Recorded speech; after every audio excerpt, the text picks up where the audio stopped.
Hey, welcome to Metal Sharpens Metal. My name is Daniel, and today we've got a song called "The Concrete Flower" by No Bragging Rights.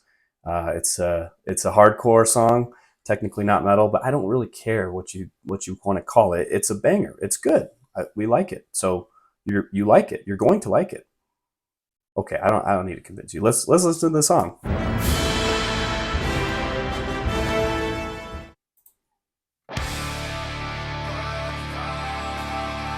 In a world that's given up, if hope is really lost, why show the love I was denied?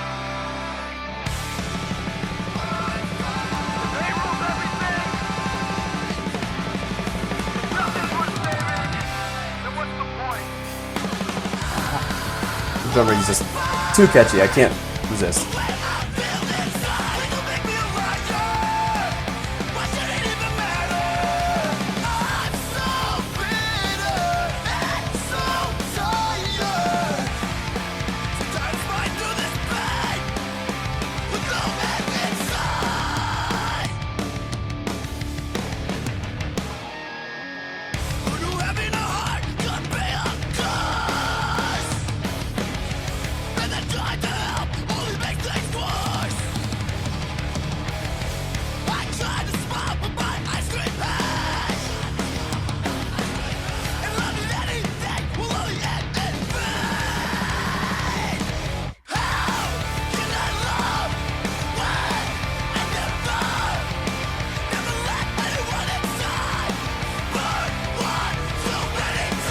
Oh, it's too catchy. It's so catchy.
So good. I really like this band.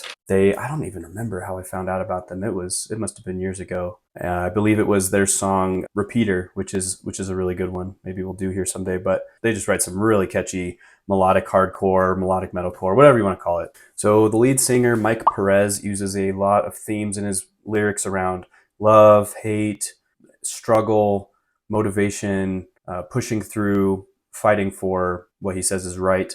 So they're not like the worst anti-Christian band or anything like that, but I wanted to preface that because they are definitely not Christian, and they've pretty much denounced their faith, it seems like. One time I got to see them live, and Mike had a shirt that said "Hardcore Christian" on the front. I was like, it's like, wow, did I like miss an interview? I was kind of cautiously optimistic. Maybe something changed. Maybe his views.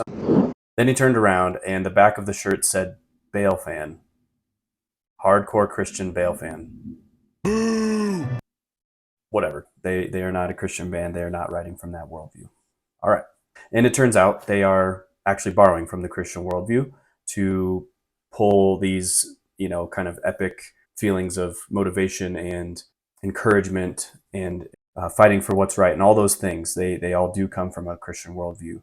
And that reminds me, even the song name, The Concrete Flower, it sounds like Mike was trying to paint a picture of something that's soft and beautiful like a flower, and something that's hard and harsh like concrete, and kind of fusing those attributes into one whole view of how he wants to go through life. He wants to be, maybe as Jesus said, as wise as serpents, but as gentle as doves.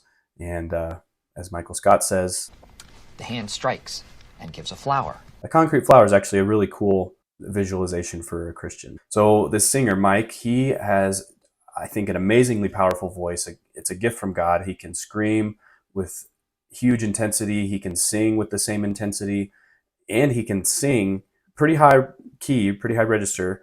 He can do that all live. Like he's able to maintain it. He doesn't just do it in the studio and then really struggles live like a lot of people who go into those higher keys. It actually fits his voice, and he maintains his voice. So props to him. Between his melodies and the guitarist with the memorable hooks and riffs and stuff, like I really do like how they mash together. They make a really good, catchy, memorable bunch of songs. I really like it. So like I said, they normally sing about positive things and generally try to instill hope in people. But the problem is they can only kind of offer this temporary peace because they don't go all the way to the source of that peace and these good things. In this song, there is reference to a world that seems beyond saving. He says that it's a world damned, a world that's given up, no signs of hope, no signs of love. I know from other songs that Mike believes that a lot of what Christians believe is actually hateful rather than loving. So it's not surprising that he can't find any real love when he closes his eyes to the Lord and the things that he has said about love. Mike is full of pain, bitterness. He even says the heart that can feel is a curse, and he's fighting against hate that he sees out in the world, unsure how anybody could rise above that. And at the end, he explicitly says he's choosing love. So it sounds like a noble intention, but how does he define what is loving is part of the question. Could he be wrong about his version? And could Christianity actually be right? This song seems like, kind of the definition of a pull yourself up by your bootstraps type song. I wouldn't say that Mike's just totally offering worthless advice or anything like that, but he has an impossible task before him. He's trying to resist evil and sin in a world that's been cursed by sin already. Okay, so there is an answer for that, but he wants to divorce himself from the one who can do just that. So now it's up to Mike to provide the answers that are going to be motivating enough and enough to save people from the struggles and pains of this world. I do applaud that Mike has this stamina and endurance of self-motivating, of being able to kind of push through these things and describe how he does it in his songs.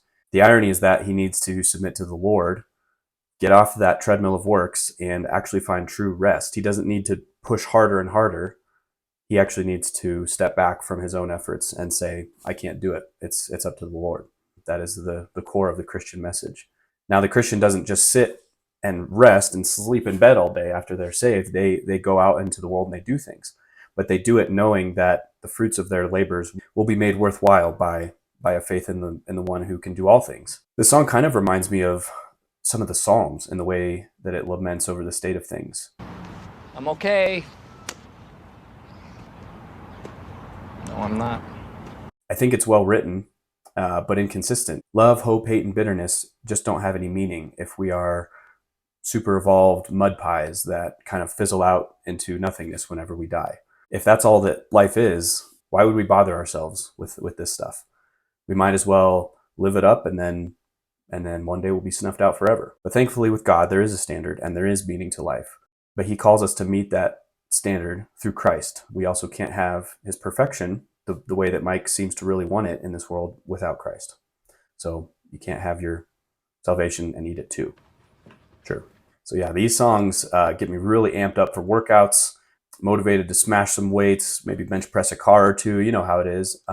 The fast drums with the really just hummable memories. I couldn't stop myself from humming. Sorry for the distraction in the middle there, but I just love this stuff so much. It really gets me.